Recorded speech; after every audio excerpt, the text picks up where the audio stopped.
What's up mga kalai? Ngayon naman, spaghetti naman tayo. Isang kutsarang chili garlic para sa Pinoy spaghetti na kadalasan inaalmusal. Kung hindi man, pang merienda. Matamis-tamis nga ito. Kaya naman, lagyan natin ng konting sipa ng anghang. At syempre, sa unang subo, ito na. Aray ko po.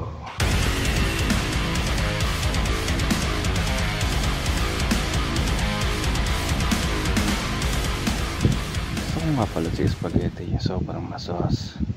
Kaya mapapansin nyo, kutsara ang gamit ko instead of tinador. Sa last part ng video, maintindihan nyo kung bakit kutsara ang ginamit ko dito.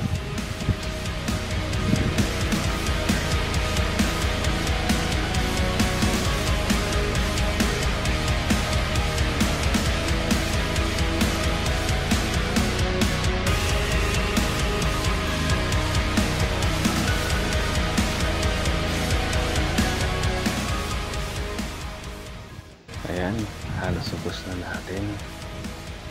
Kung tinador ang gamit natin, hindi natin masisunod ang spaghetti natin kinakain. Mapansin nyo, ilang subo na lang, ubos na. Sa mga oras na ito, halos na-enjoy ko talaga pagkain ng spaghetti. Yung maanghang. Subukan nyo rin yung ganitong klase ng spaghetti at maninibago ka.